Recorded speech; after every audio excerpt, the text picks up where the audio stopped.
Violencias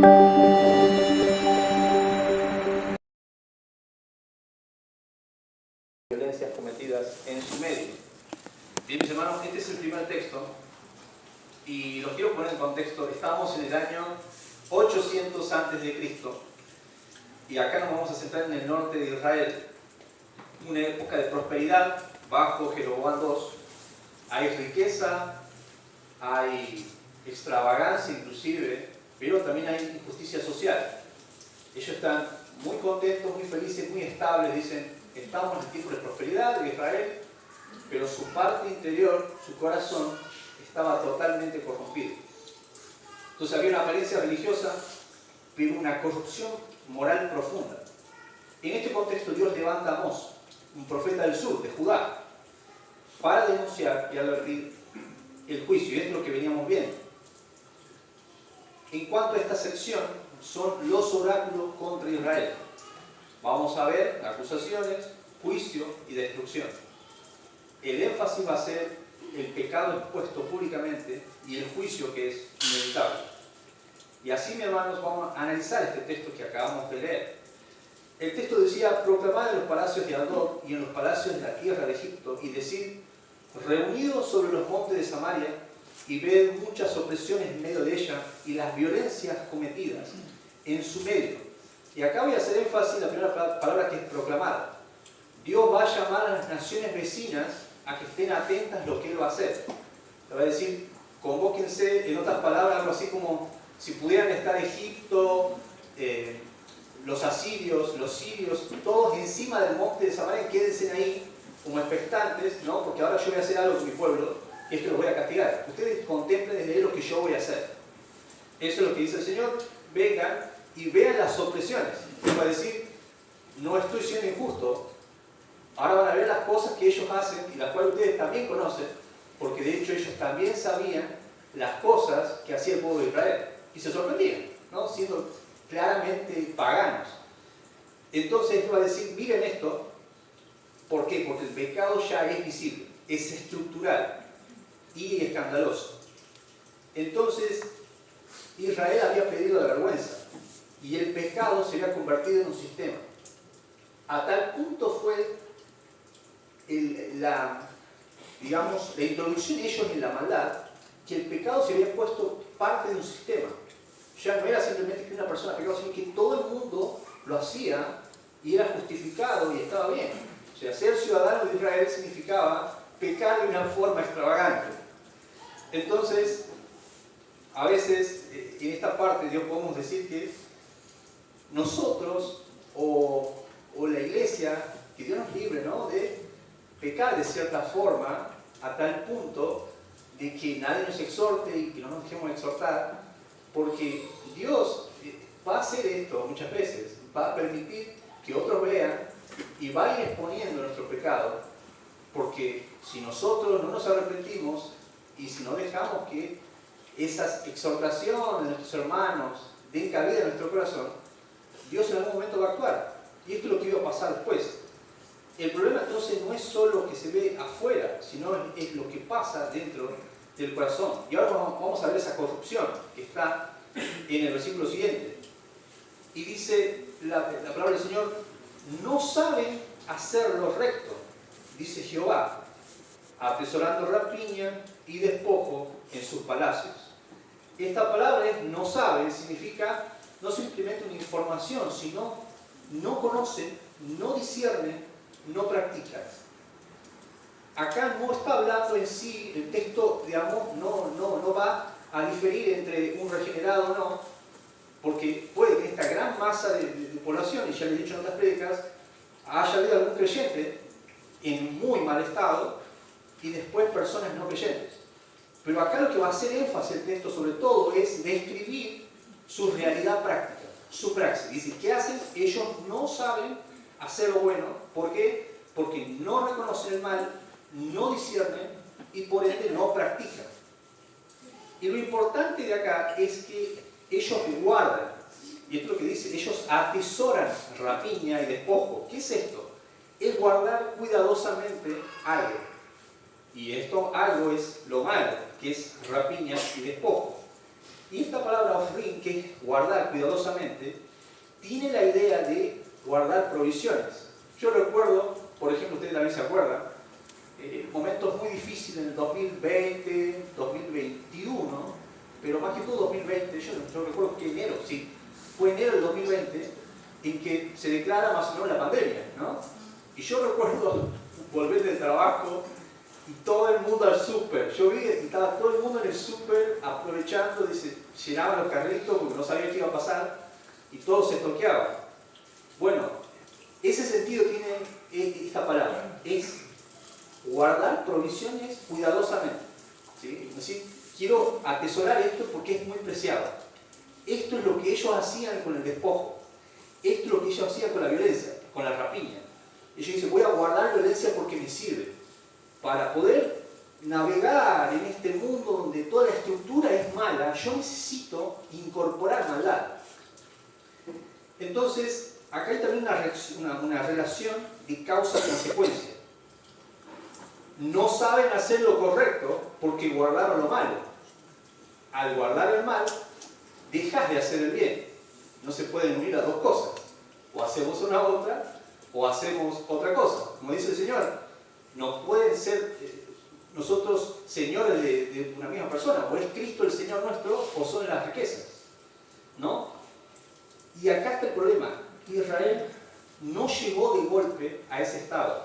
Empezaron a normalizarlo. Hay un versículo en Santiago que voy a leer yo, no lo busqué, hermano, que nos ayuda a entender un poco mejor cómo funciona eso. Y es Santiago 1:14. Dice, respecto al pecado, ¿no? Sino que cada uno es tentado cuando de su propia concupiscencia es atraído y seducido. Y acá voy a poner un ejemplo. Una misma situación, pongámosles el dinero, puede ser visto por 5 personas y adentro de ellas va a pasar 5 reacciones diferentes. ¿Y por qué? ¿Qué va a condicionar esa reacción? Lo que fueron atesorando en su corazón. Y esto es lo que dice. La concupiscencia no crea desde cero. Trabaja con lo que hay dentro. Esto lo tomé de John MacArthur. La concupiscencia no crea desde cero. Trabaja con lo que hay dentro. Lo que el hombre guarda en su corazón, luego lo revive en su mente. Lo recuerda, lo vuelve a saborear, lo imagina otra vez.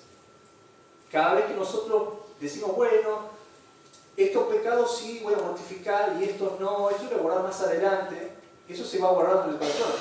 Y si no hay una lucha buena contra ese pecado por el poder del Espíritu Santo que mora en nosotros, entonces eso se atesora. Y cada vez que luchemos contra un pecado va a ser más grande la cantidad de fuerza que vamos a necesitar para luchar contra eso. ¿Por qué? Porque la mente acumula recuerdos. ¿Sí? Entonces eso fue lo que le pasó a Israel. Primero empezó permitiéndose leves cosas, después un poco más, y después se atesoró de tal forma el pecado que se volvió un sistema. No tan solamente a lo individual, sino a lo colectivo. Ahora, hermanos, Israel ama y practica ¿qué? Rapiña y despojo. Rapiña, que significa robar con violencia, aprovechándose del más débil. Y esto es algo que lo he descrito varias veces en los sermones anteriores. Un abuso, una ventaja de posición.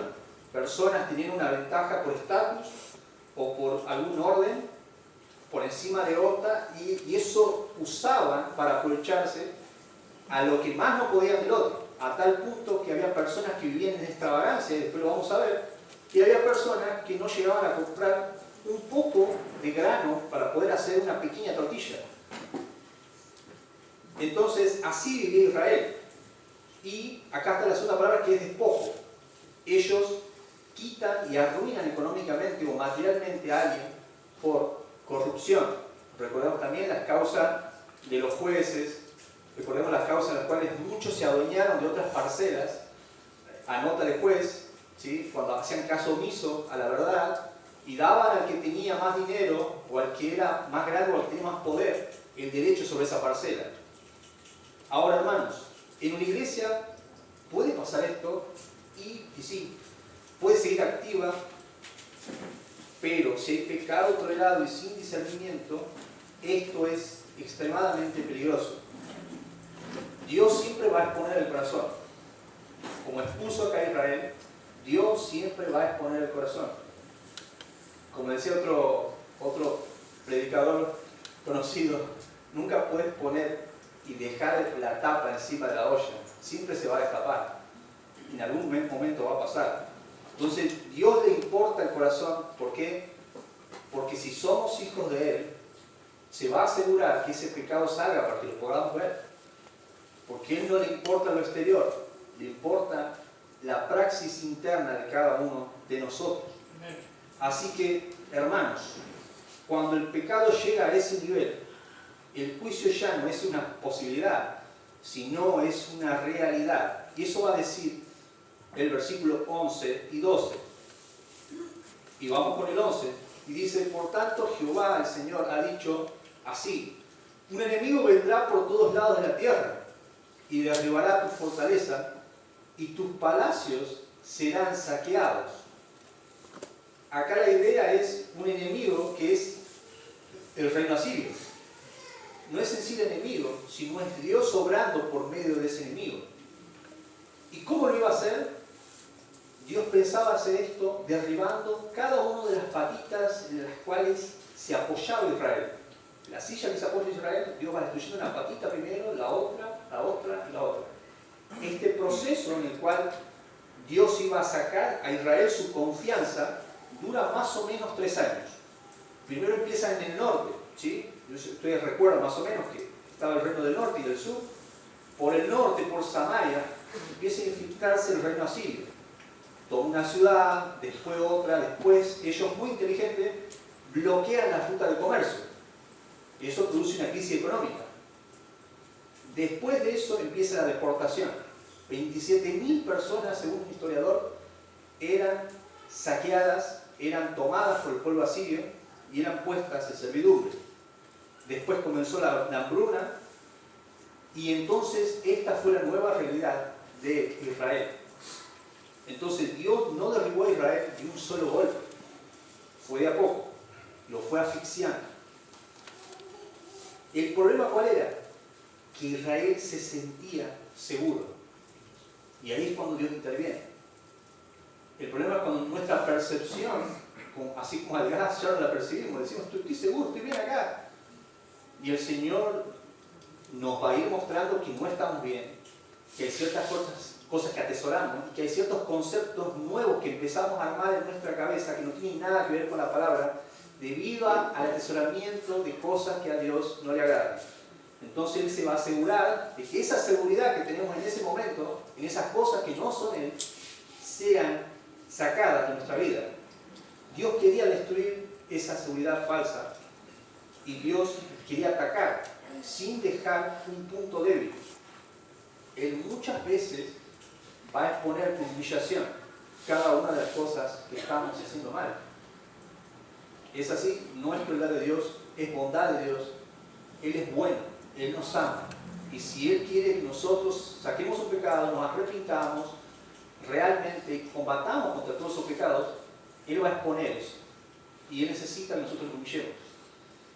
Entonces, esta humillación no es así nomás, tiene un propósito. Darnos la realidad de nuestras vidas. Que nosotros podamos ver nuestra realidad, dónde estamos parados.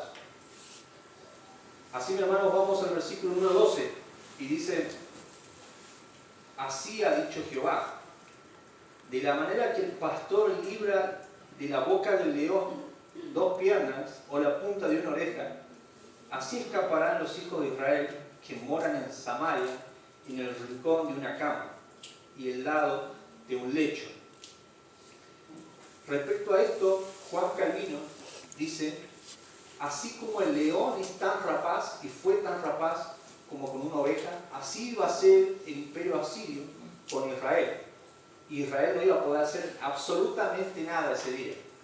Dios no iba a estar ahí para ayudarlos, Dios no los iba a socorrer porque ellos habían tapado sus oídos a todas las advertencias de Dios. Entonces, de esa misma forma que el león es, totalmente rapaz contra una oveja, así iba a ser el imperio asirio sobre Israel. Y el énfasis que hace Juan Calvino es que si alguna parte de ellos permanecía, iba a ser como si un león agarra una oveja y se cansó de comer, está totalmente saciado y ha dejado una oreja o ha dejado una pata. Entonces el pastor iba a recoger simplemente lo que había quedado de la oveja. Entonces esto es lo que quería decir el Señor. Israel, esto es lo que va a quedar tuyo. Vas a ser desmembrado a tal punto, deportado, van a quedar muy pocas personas. Así va a ser porque no te ha importado escuchar mis advertencias. Lo increíble de esto que dice, así escaparán aún los de Samaria. Samaria era la región donde había personas más ricas, donde había personas con un nivel muy alto en sus vidas. Aún hasta ellos, con todo su orgullo, con toda la extravagancia con la cual siempre vivían, con toda la confianza que siempre tenían en lo material, aún en sí mismos, ellos iban a correr, ellos iban a escapar, y esto es lo que dice la Biblia, así escaparán. Entonces esa cicatriz de juicio iba a ser permanente. Israel iba a quedar mutilado. El pastor no iba a rescatar la oveja viva, sino solo recuperar restos. Y así es como Dios muchas veces reduce ciertas congregaciones o iglesias. Le ha pasado por ahí a usted. Usted puede escuchar, puede saber o puede recordar, ¿no?, de congregaciones. A mí me ha pasado en algunas de las cuales estuve, en la cual ciertos pecados permanecían por cierto tiempo y pecados muy vistos, pecados extravagantes que permanecían sin exhortación, y eso iba a generar en todo el pueblo una división. Este murmura, este también, nadie es exhortado, empieza a haber el chantajeo, el que, bueno, pero a mí no me digas nada porque tu hijo o tu hija, y allá la hija del pastor y el hijo del pastor y aquella persona y la otra, y uno tras otro se empezaban a tirarse la culpa. Había dos facciones, después una termina haciendo su iglesia, otra. Así pasa, hermanos, cuando nosotros no escuchamos la voz del Señor y cuando atesoramos en nosotros cualquier tipo de cosa que a Dios le molesta. Entonces, Dios es injusto, no, mi hermano, Dios advierte. Dios advierte y siempre es misericordioso. Nos da muchas oportunidades, muchas veces nos exhorta, de muchas formas. A veces un hermano hablando, el pastor acá, escuchando un video, leyendo solo la Biblia. Así que, hermanos, Dios es justo. Y esto va a decir el versículo número 13. Él nunca va a actuar solo, siempre va a dejar testigos. Y dice Amós 3:13, oíd y testificad contra la casa de Jacob, ha dicho Jehová, Dios de los ejércitos. Y esta primera palabra es shimu, que no es solo escuchar, sino presten atención. Y el Señor les dice a todas las naciones que rodean a Israel, presten atención lo que voy a hacer y testifiquen contra la casa de Israel, la casa de Jacob. Esto no solamente va para ellos, claramente Israel escucha este mensaje, pero el énfasis que Dios hace es en ellos. Testifiquen. ¿Y por qué les va a decir testificar? Porque lo que el Señor va a hacer justo. Y esto tiene una relación especial con su nombre. Dios llama a las naciones para cuidar su nombre. Aquellos podrían pensar, ¿en serio esta gente es el pueblo de Israel? ¿No era un Dios santo? ¿Cómo es posible entonces que cada ciudadano de Israel viole a sus jóvenes, uno a otro se quiten las propiedades, un vecino a otro lo tome de esclavo? Hasta nosotros no hacemos eso. Entonces ellos habrán pensado, bueno, ¿será que ese Dios tal vez no es tan santo como es? Entonces ese tipo de blasfemias es la que empezaba a circundar por todas las naciones vecinas, y Dios iba a decir stop. No, yo no tengo nada que ver con esto, y Dios iba a justificar todo lo que iba a hacer, iba a cuidar su nombre. Dios ama, dice una frase, Dios ama tanto la gloria de su nombre que no solamente salva a su pueblo por ella, también corrige y juzga a su pueblo por ella. Dios ama tanto la gloria de su nombre que va a corregir a su pueblo por ella. Y hoy, ¿qué podríamos decir de aquellos incrédulos que ven pecados en nosotros? Está bien, ellos se oponen y rechazan la verdad, obviamente porque ellos viven una vida de muerte, de delito y pecado, y nosotros hemos nacido de nuevo y tenemos otra visión, otra realidad. Pero ¿qué pasa cuando nuestro pecado es tan profundo y tan pegado a nuestra praxis que hasta a veces el incrédulo nos tira una frase y nosotros quedamos pensando y no sé, tiene razón? ¿Qué pasa cuando nosotros atendemos o miramos a alguien o conversamos con alguien y alguien nos dice, bueno, al mal tiempo buena cara? Y uno dice, wow, es verdad, capaz me estoy quejando mucho de muchas cosas, capaz que tengo una cara mala, porque simplemente el clima es feo, porque se me atascó el auto, porque no llego a fin de mes, sin dejar de desmerecer esas cosas. Pero por eso no deberíamos tener mala cara. Y estoy poniendo un ejemplo muy pequeño. Usted imagínese en varias cosas más, cómo a veces la gente incrédula nos puede señalar ciertas verdades. Porque a veces nosotros estamos cegados de lo que hacemos y decimos, no, estamos bien, yo estoy siguiendo bien. Pero a veces, hasta un incrédulo nos puede manejar algo. Y es el momento en el cual nosotros deberíamos decir, wow, ¿hasta qué parte del mar ya me estoy metiendo?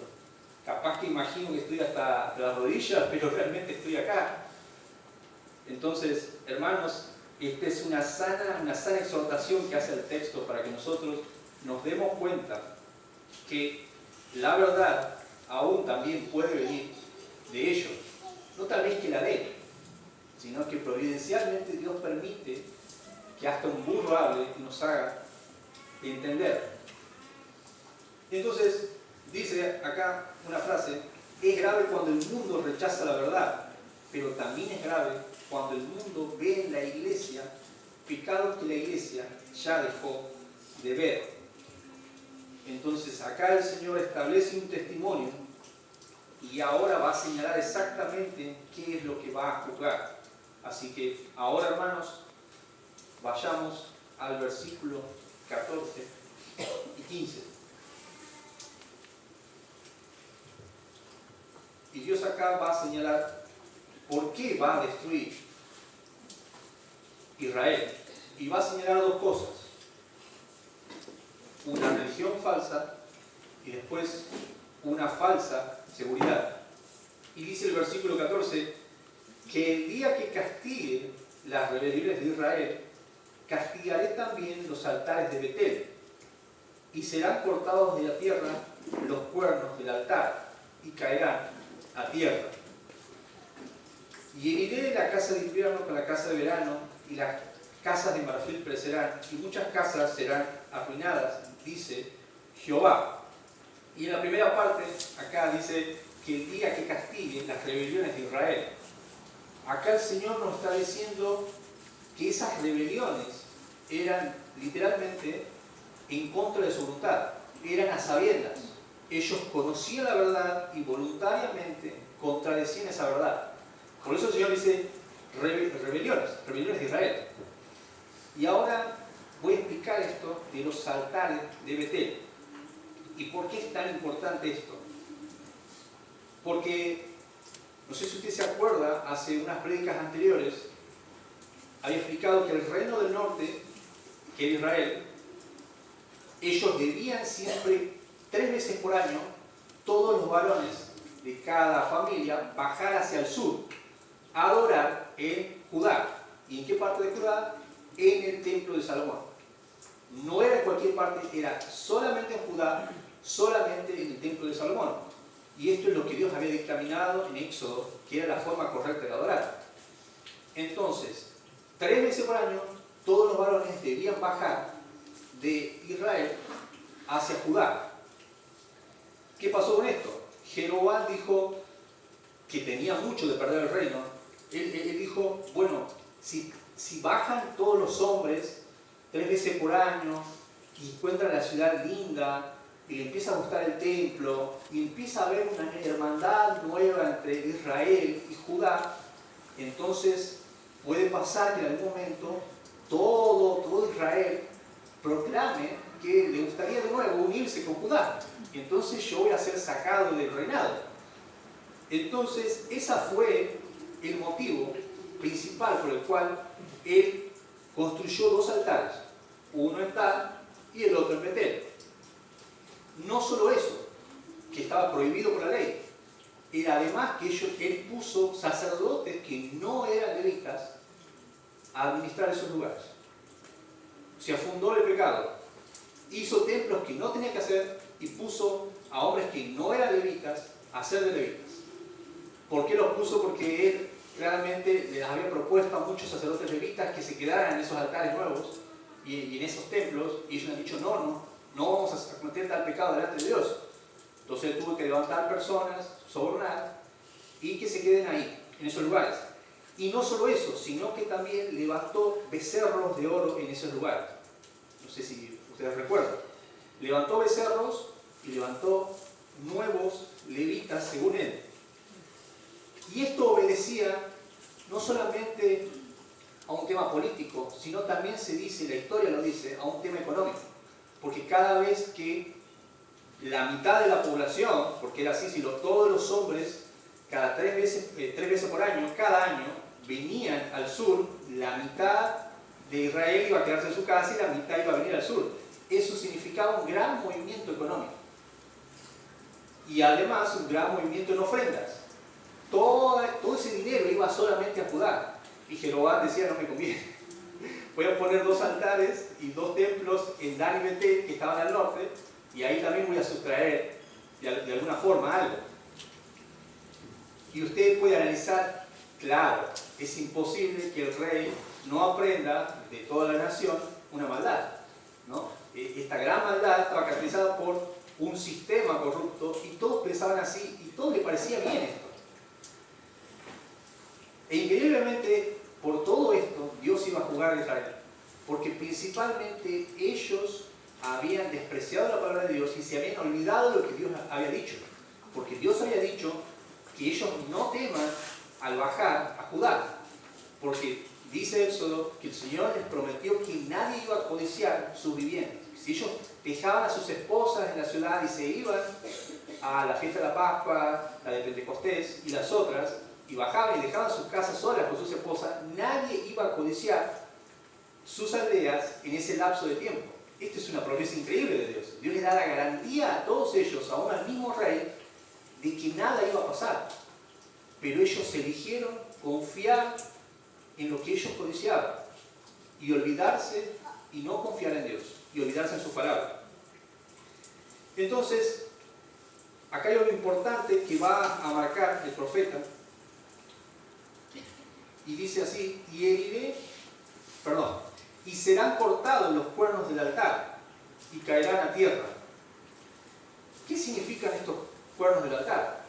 Bueno, el altar era un cuadrado de 2,25 metros por 2,25 por 1,35 de alto, podía ser de piedra o de madera, que en sus 4 extremos tenían 4 cuernos.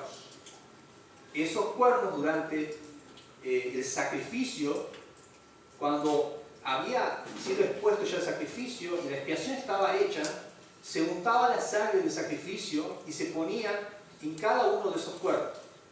Ese era un símbolo que significaba que Dios había aceptado la ofrenda y la expiación. Ahora, el Señor quiere decir con eso lo siguiente: no importa lo que ustedes crean que eso pueden hacer, porque a veces hasta alguno, cuando estaba apremiado, iba al altar y se agarraba los cuernos diciendo, Señor, ten clemencia, ¿no? Bueno, ahora ni siquiera eso iba a servir. Es más, lo que Dios está diciendo es, voy a cortar esos cuernos y van a caer a tierra. Ni siquiera la pequeña parte que ustedes pueden imaginar en su cabeza, que ustedes pueden zafar del juicio, no lo van a hacer. Porque ni siquiera le voy a dar una pequeña ayudita, ni siquiera la última ayuda. Toda mi protección va a quedar afuera. Ahora, entonces entendemos que esta protección y esta clemencia esta purificación de expiación que daban los cuernos no iba a servir para este caso. El Señor, Dios, va a dar el juicio sobre la religión falsa y no podrá salvarlos del juicio, porque el Señor aborrece la adoración falsa, aunque tal vez parezca sincera. Porque tal vez muchos pensaban, bueno, estamos haciendo esto, lo del templo, y acá nos queda cerca, y podemos hacerlo de corazón. Y esto nos ha pasado muchas veces. Tal vez en otros lugares hicimos adoración a lo que nos parecía. Y bueno, funciona. Y bueno, hagamos las campañas así, y hagamos los congresos así, y prediquemos de esta forma, y pongamos luces, y invitemos, y digamos esto, y digamos lo otro, y no prediquemos esto, y sí prediquemos esto. Porque tal vez funciona. La gente viene, se va a sentir bien. Mi hermano, al Señor no le gusta la adoración falsa. Él quiere que nosotros adoremos de la forma que Él lo ha determinado en su palabra. Y si no lo hacemos de esa forma, va a ser improductiva. Y no solamente improductiva, sino que el Señor va a derramar su juicio muchas veces, aunque parezca dura la frase. Pero si nosotros seguimos nuestros pecados, y seguimos, ese juicio va a terminar muchas veces como ha pasado en otras iglesias, que han sido divididas, que han sido desmembradas, y que las ovejas se vienen de un lugar a otro. Ese es justamente el principio regulador del culto. Solo debe hacerse en la adoración aquello que Dios ha ordenado. Y hoy podemos tener teología buena, pero el problema está, mi teología es buena, entiendo muchas cosas, me sé de libros, estudié seminarios, todos los días percibo doctrina, la guardo en mi corazón. ¿Y qué pasa cuando se pierde lo que genera esa doctrina, lo que debería generar, ¿no? La humildad, el temor a Dios, el perdón a los hermanos, el amor a los hermanos, la misericordia. ¿Qué ha pasado con esa doctrina? Esto es lo mismo que pasaba con Israel. Por fuera, todo bien. Parecía que todo estaba en regla. Pero por dentro de ellos, esa falsa adoración nunca se hacía un eco en su interior, sino que hacían lo que ellos querían. Sino que ofendían a Dios de una manera grande. Entonces nosotros podemos tener una buena ortodoxia, pero esa ortodoxia sin corazón no nos sirve de nada. La praxis es lo que Dios va a juzgar al final. Y no solo la praxis externa, sino la interior, la que nadie ve, la que está escondida a los ojos de muchos, la que tal vez se esconde a los ojos del pastor o de algún hermano. Esa praxis es la que Dios va a ver. Muchos de nosotros por ahí oramos, y oramos de una mala forma. Oramos por motivos equivocados. Que Dios nos libre. Su Espíritu nos debe guiar a orar, y esa debe ser nuestra confianza, no nuestro intelecto. Tal vez también cantamos himnos y está hermoso, hermano, y hágalo.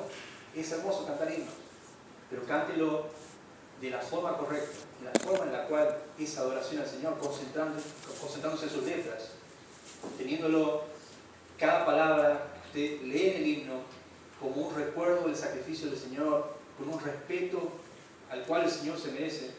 Y ahora que vamos a compartir los símbolos, qué bueno es hacerlo con un buen entendimiento, con un respeto adecuado.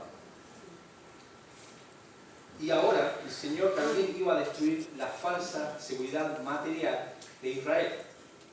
Y así, hermanos, vamos a esta frase que dice: y heriré la casa de invierno con la casa de verano.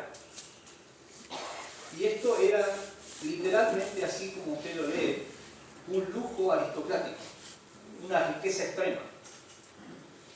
Así como usted ve en el día de hoy, no voy a decir políticos, pero podemos decir políticos, cantantes, en fin, que necesitan hacerse el baño de primera y la casa con todas las cosas que uno puede decir, mi sueldo es esa canilla. Bueno, la gente de este tiempo hacía lo mismo. Usted puede creer que hay personas que, como decía anteriormente, no podían hacer una tortilla para comerse, y había gente en Samaria y en otras ciudades que tenía una casa de invierno y una casa de verano. pasaba un tiempo allá y un tiempo acá. Entonces Dios especifica el juicio y dice, voy a destruir eso, voy a destruir esas casas, pero también la intención que han tenido. Voy a decirles que esa seguridad que han tenido, en la cual ellos han disfrutado inmerecidamente y a costa de otros, todas esas cosas, va a ser destruida. Esa seguridad va a ser sacada. Porque no se apoyaron en lo que importaba. No se apoyaron en mí, decía el Señor. No se apoyaron también en el amor al prójimo. Algo que ellos sabían de mano. Amarás a tu prójimo como a ti mismo. Las casas de marfil eran mansiones decoradas con incrustaciones costosas de marfil. Yo me imagino que cada una de esas incrustaciones eran 5 bolsas de grano, que podían haber servido para que muchas familias se alimentaran y que muchas no murieran de hambre, como pasó en este periodo. Muchas familias se morían de hambre. Sacaban polvo de la tierra para ver si había un grano, y así se lo podían comer. Y había otras que tenían todo esto a disposición. Imaginémonos qué maldad tendrían que haber tenido para mirar al prójimo, morirse de hambre y que ellos hagan una casa tan extravagante. Ahora esto tal vez está muy lejos de lo que nosotros podemos hacer, pero que Dios nos ayude, hermanos, a que nuestra vida no se centre tan solamente en trabajar y comprar. Trabajar y comprar, trabajar y comprar. Todos los días voy a ver si puedo ganar más dinero y acumular y guardar para comprar. ¿Y cómo está mi vida? ¿Qué tiempo le dedico a mi devocional? ¿Qué tiempo le dedico al devocional diario con mi familia? Hablar con mi esposa, con mi esposo, con mis hijos. ¿Qué puedo hacer con ese dinero? Tan solamente no pensando en mí. Dice, amarás a tu prójimo como a ti mismo. O sea, la forma en la cual yo pienso de mis necesidades también las tengo que ver a mi hermano que tal vez no tiene. Entonces, hay una exhortación que podemos sacar de ahí, que podemos aplicar en nuestra vida diaria. Es no pensar en nosotros muchas veces. ¿Es lícito? Creo que sí, pero hay un punto en el cual nosotros empezamos a envalentonarnos y tal vez a cubrirnos de ciertas cosas que no son necesarias. Y cada uno de ustedes sabrá cuáles son. Pero que Dios nos libre que si Él nos bendice, no miremos al hermano así como nos miramos nosotros. Que no tengamos las necesidades del hermano en cuenta, así como tenemos también en cuenta nuestras necesidades. Y esto es lo que Israel atesoraba. Y Dios expuso su corazón. ¿Por qué? Porque Dios ama la verdad. Y Dios va a exponer siempre su corazón. Y en este caso, yo les haría una pregunta, hermanos. Es, ¿qué estamos atesorando? Tal vez en nuestras vidas hayamos hecho muy parecido a ello, no exteriormente, pero sí en nuestro interior. Que tal vez hay ciertas cosas en las cuales hemos luchado y hemos vencido, pero después agarramos otras y atesoramos y seguimos atesorando. Y la pregunta es, ¿qué ocupa tus pensamientos cuando nadie te ve? ¿Estás solo? Nadie lo sabe. O están solos, o estamos solos como matrimonio. Nadie nos ve. ¿Qué cosas ocupan nuestro pensamiento? ¿Qué cosas ahí son nuestros tesoros? ¿Qué justificamos una y otra vez? Decimos, este pecado sí, este no, todavía no, lo voy a guardar porque, bueno, puede ser que sea más o menos, bueno, todos lo tienen, todos lo practican. ¿Qué pecado también hemos dejado de combatir?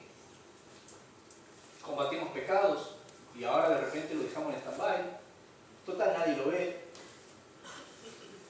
¿Qué hemos aprendido a tolerar?